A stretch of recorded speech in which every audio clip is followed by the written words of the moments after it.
That's his job. I can sell this cheap liquor to my community. I can sell this liquor and I can say, Ciroc. Ciroc is luxury. I can sell it. And that's what they hire you for.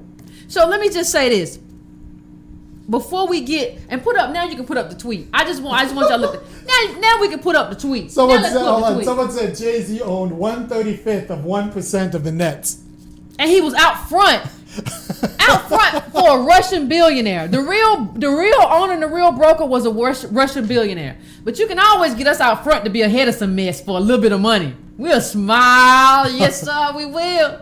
Talking about ownership is the key. Talking about ownership is the key. You don't own nothing really, though.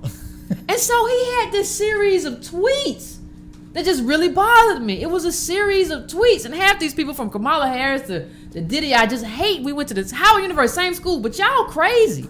So he had these tweets. Let me just read. He said, it's very important that we know our history at this time. We have such a rich history. If you don't know who Garvey is, Google him. He's somebody we should follow during these times.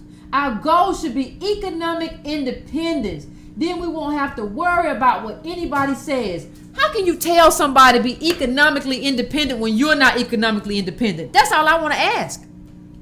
You know, Byron Allen, when Antonio did the interview with him, he said something, if you caught it, if you can get beyond the BS and listen to what he says, he said something very important.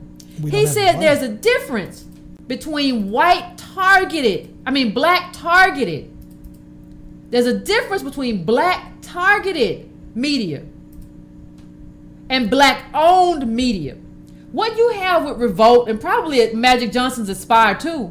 Because remember when people going around saying Magic Johnson owns all these Starbucks? No, not really. He's kind of in the face of like, no. So what you have is black targeted with a bunch of white investors behind the scenes.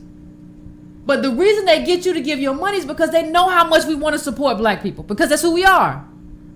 And so they get out front and they don't tell you the whole story. I got a lot other people who support me, who ain't you, who put much more money. That's who really runs me. But I'm not going to tell you that. I'm just going to tell you, go get some Ciroc. And that's important, because if it's black targeted and not black owned, that means Yvette's not the producer. That means I'm not the producer. That means we're not deciding who gets talk and who gets air and what shows get on. It means someone who may not have like black interests at heart decides who speaks for black people. That means they call Charles Barkley, where I'm like, we need to call Yvette.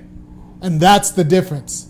That's the difference. Yep, that's the exact difference. And let me read you something. I want to read you something. And he said something else, and this is the last tweet from. There's another tweet from Sean Combs that said, "I pray, Sean Diddy Combs, I pray I can be a part of showing my people the way to this goal. Stay tuned."